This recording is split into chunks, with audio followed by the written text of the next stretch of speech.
juda ham uzoq vaqtga bo'lib to'lashga xonadon xarid qilgan yaxshimi yoki qisqa vaqt ichida foizsiz uy to'lovini qilib xotirjam yashashmi?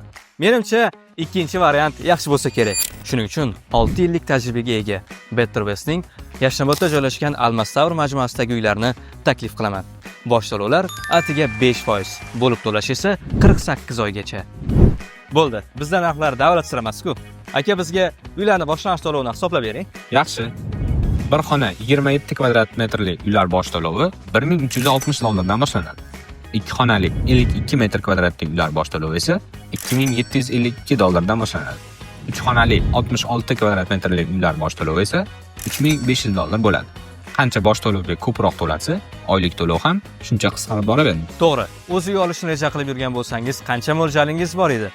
Bilmadim, lekin Ramazon oyida xonadon xarid qilishga ulguring. Chunki uylar soni juda ham kam qoldi. Hoziroq quyidagi raqamga qo'ng'iroq qiling.